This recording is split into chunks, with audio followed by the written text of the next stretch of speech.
Hey guys, Gretchen's Vegan Bakery here, and do I have a special video series for you? It is the 12 Days of Christmas Cookies. I decided to share with you my favorite Christmas cookie recipes. Some of them I've been making for over 20 years, and a couple of them are new ideas that I just added to the assortment. All veganized for everyone to enjoy, but not a single one lacking in amazing taste. The hardest part will be deciding which ones to make. From super simple to a bit more time consuming, these cookies will have your holidays sweeter than ever. So for the next 12 days, I will be adding another recipe to the list, so be sure to subscribe here to my channel and you won't miss a single one. Who's ready to decorate some gingerbread houses? Only these are minis, and instead of 3D houses, we've had some budget cuts, and we're only getting one wall. But that's all we need to spice up a holiday cookie platter. Of course, if you want to get all crazy up in here and make yourself a full-blown house, by all means, go for it. This dough is perfect for all your gingerbread projects. You can also go traditional and make the gingerbread man too, but today I'm making miniature houses to add to my Christmas cookie platter and a few wreaths as well. First, to make the dough, and you will need flour, all the spices that make gingerbread what it is, and that is ginger, cloves, cinnamon, nutmeg, and my secret ingredient is black pepper. Yep, black pepper and a pinch of salt. And oh yeah, some baking soda too. Egg replacer, I've got molasses, light brown sugar, vegan butter, and I also use cocoa powder in my gingerbread cookies. Those couple of little ingredients, the black pepper and the cocoa powder, are probably different than some of the other gingerbread recipes you've seen, but trust me, it is what makes this cookie recipe stand out from the rest.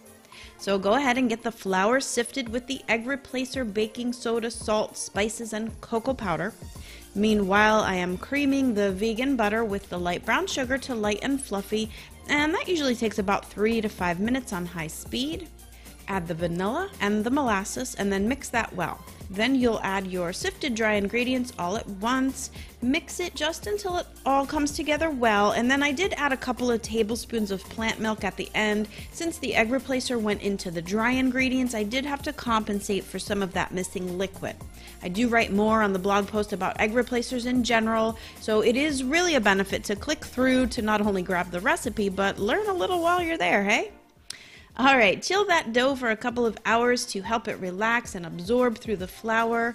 Then re-roll it on a floured surface, and this is where people start to feel like something went wrong because the dough seems crumbly and not re-rollable, and that's why you have to knead it back together. So don't be shy, just get in there and you're going to see how nicely it all comes together. Then it rolls like a literal dream.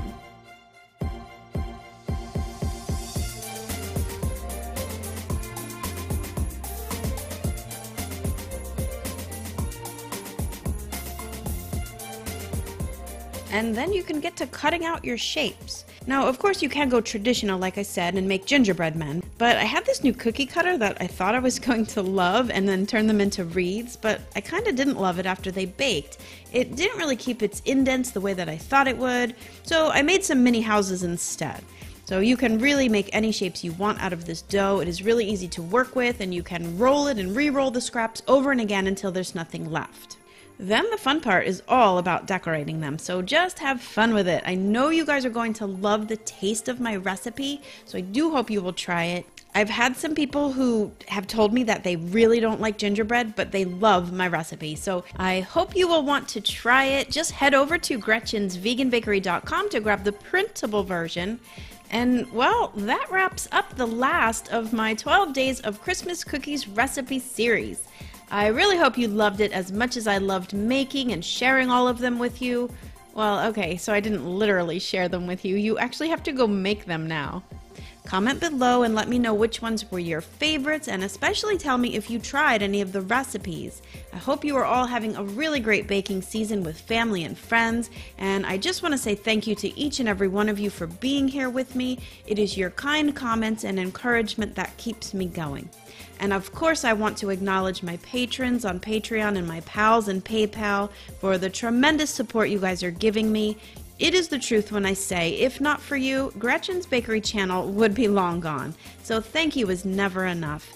If you think you can support me and Gretchen's Bakery for as little as $1 a month, click the links below to check out my Patreon page.